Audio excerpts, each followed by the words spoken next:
Shalom, apa kabar Bapak Ibu saudara kasih Tuhan, pendengar radio El Shaddai Love Jogja, dan juga sahabat YouTube, Facebook, para pendengar yang lain, mahasiswa Sekolah Tinggi Teologi Kataros, siswa SMTK, dan juga para alumni dan mitra Sekolah Tinggi Teologi Kataros. Saya menyapa kembali, salam dalam kasih Kristus Yesus Tuhan kita. Saya percaya semua kita dalam perlindungan dan senantiasa diberkati oleh Tuhan.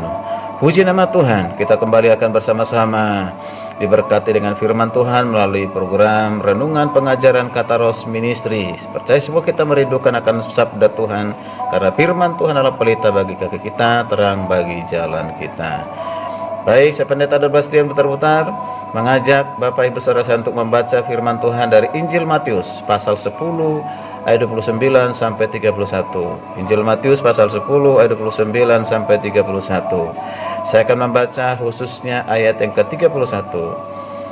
Firman Tuhan berkata demikian, "Sebab itu janganlah kamu takut, karena kamu lebih berharga daripada banyak burung pipit. Sebab itu janganlah kamu takut, karena kamu lebih berharga daripada banyak burung pipit." Yang berbahagia kita yang mendengar firman serta melakukannya. Kita berdoa. Tuhan Yesus, kami rindu sabdamu, buat kami mengerti akan firman-Mu. Kami siap untuk menerimanya, mengerjakan, mentaatinya, bahkan membagikannya dengan kuasa Roh Kudus yang membimbing kami. Terima kasih Tuhan, dalam nama Yesus kami berdoa. Haleluya, haleluya, haleluya, amin.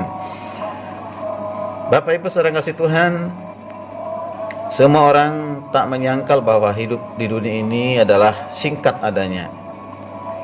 Sekalipun kita berdoa ingin hidup 1000 tahun, ya, tetapi pasti kita tinggalkan dunia ini. Karena itu mari kita gunakan waktu yang teramat singkat dengan sebaik-baiknya, dan jangan pernah menyia-nyiakan. Sebab detik demi detik, menit demi menit, jam demi jam, hari demi hari sungguh teramat berharga. Pemazmur mengatakan dalam Mazmur 90 ayat 12, "Ajarlah kami menghitung hari-hari kami sedemikian, hingga kami beroleh hati yang bijaksana." Bapak Ibu saudara kasih Tuhan, sadar atau tidak, sesungguhnya kesempatan hidup hanya sekali di dunia ini yang singkat. Ini adalah proses belajar. Itulah sekolah kehidupan. Pembelajaran demi pembelajaran kita dapatkan dari situasi, keadaan, atau peristiwa, dari hal-hal tampak kecil dan sederhana yang terjadi dalam kehidupan sehari-hari. Maka dari itu jangan pernah menganggap remeh hal-hal yang kecil, yang sederhana, karena dalam segala perkara Tuhan turut bekerja. Sudah dikatakan dalam Roma 28, Allah turut bekerja dalam segala hal bagi mereka yang mengasihinya. Bapak Ibu saudara kasih Tuhan, jika kita berpikir bahwa Tuhan kurang memperhatikan atau tidak peduli terhadap hal-hal yang kecil dan sederhana, itu salah besar. Justru Ia sangat memperdulikan, bahkan kepedulian Tuhan itu jauh dari kepedulian kita terhadap diri sendiri, bahkan ke sesama kita. Contoh, dalam bacaan kita hari ini dalam ayat 30 berkata, "Dan kamu, rambut kepalamu pun terhitung semuanya." Jelas dinyatakan dalam ayat ini bahwa rambut di kepala kita pun terhitung oleh Tuhan.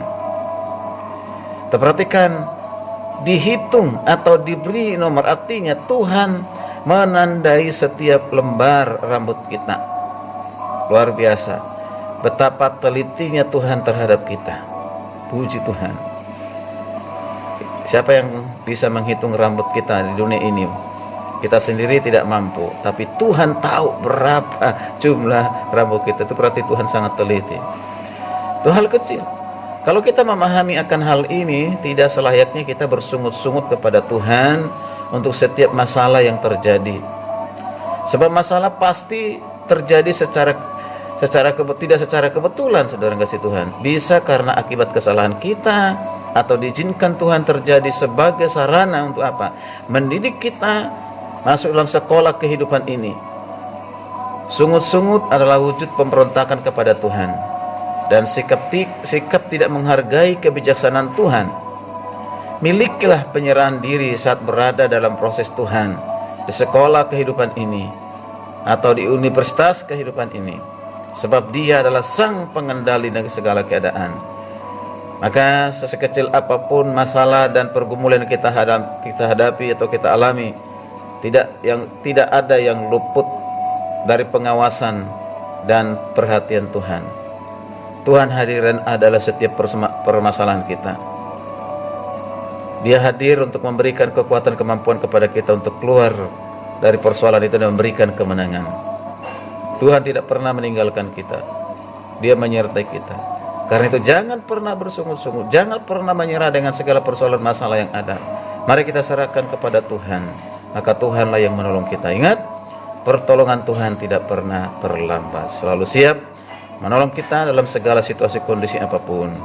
Jangan pernah bersungut-sungut, tetapi curhat kepada Tuhan, serahkan kepada Tuhan, maka Tuhanlah yang menolong kita. Haleluya. Kiranya renungan yang singkat ini boleh menjadi berkat bagi kita. Ikuti renungan berikutnya setiap hari. Puji nama Tuhan. Selamat beraktivitas dalam penyertaan Tuhan. Tetaplah semangat menjalani hidup.